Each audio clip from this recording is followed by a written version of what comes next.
has made it, and I accept that stylistic may not precisely describe a change of one word to another. No, I'm just... These would underwent extensive changes after they were written by the CIA. Sure. These were concerns that were raised by the State Department that the White House directed the interagency process to use in making these talking points. Well, I think the CIA original version included references to Al-Qaeda, references to Ansar al-Islam. The original CIA version included extensive discussion of the previous threats of terrorist attack in Benghazi. Those were taken out after the CIA wrote its initial draft. And then the CIA wrote another draft. Based on input from the State Department. Well, but here's what I've been saying, Do you John. deny that? No, John, what I'm saying is, and I've answered this question several times now, but I'm happy to answer it again if you let me answer it, and that is that there was an interagency process, which is always the case, because a lot of agencies have a stake in a matter like this. The investigative agency, the CIA, the intelligence agencies, the State Department in this case, the national security staff.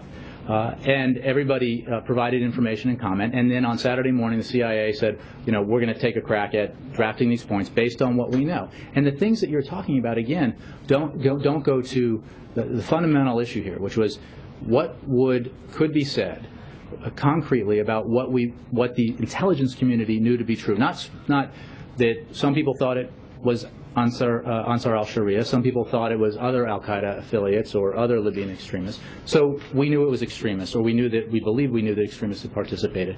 There was also the belief from the beginning by the intelligence community in these points that there had been protests out of which the attack occurred, protests in response to the demonstrations that were in Cairo at our embassy that were in response to that video. That turned out not to be the case, but it demonstrates the fluidity of the information, the fact that it was hard and continues to be hard in an investigation to know concretely, especially in the first days afterwards, what happened. And that's why we were so careful to say, here's what we know, or we believe we know.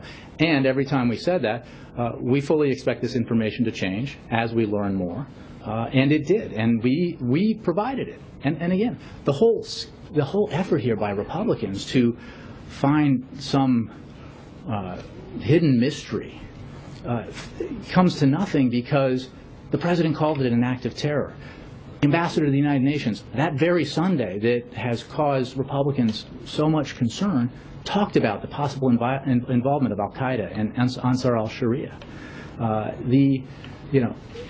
All of this is a distraction from the key issues. A diplomatic post was attacked by individuals in Libya, in Benghazi. 4 Americans lost their lives. From the beginning, the president has committed all the resources of this administration, of this government, to finding out who was responsible and to bringing them to justice. He